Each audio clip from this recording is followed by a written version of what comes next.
Breaking news చూస్తున్నాం. AP deputy CM Pawan Kalyan నివాసానికి ప్రధాని నరేంద్ర మోదీ విచ్చేశారు. ఇటీవలే శస్త్రచికిత్స చేయించుకుని విశ్రాంతి తీసుకుంటున్న పవన్ కళ్యాణ్ ప్రధాని ప్రత్యేకంగా పరామర్శించారు. పవన్ ఆరోగ్య పరిస్థితిని అడిగి తెలుసుకున్న మోదీ ఆయన త్వరగా కోలుకోవాలని ఆకాంక్షించారు. పవన్ కళ్యాణ్ నివాసం వద్ద భారీ భద్రత ఏర్పాటు చేయగా ప్రధాని నేరుగా వచ్చి పరామర్శించడం రాజకీయంగా ప్రాధాన్యత సంతరించుకుంది.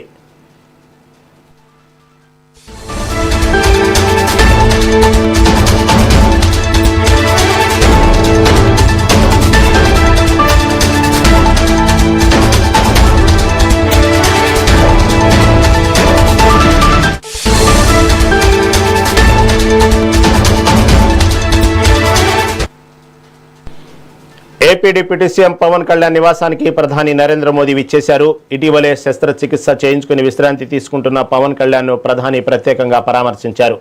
పవన్ ఆరోగ్య పరిస్థితిని అడిగి తెలుసుకున్న మోదీ ఆయన త్వరగా కోలుకోవాలని ఆకాంక్షించారు. పవన్ కళ్యాణ్ నివాసం వద్ద భారీ భద్రత ఏర్పాటు చేయగా ప్రధాని నేరుగా వచ్చి పరామర్శించడం రాజకీయంగా ప్రాధాన్యత సంతరించుకుంది.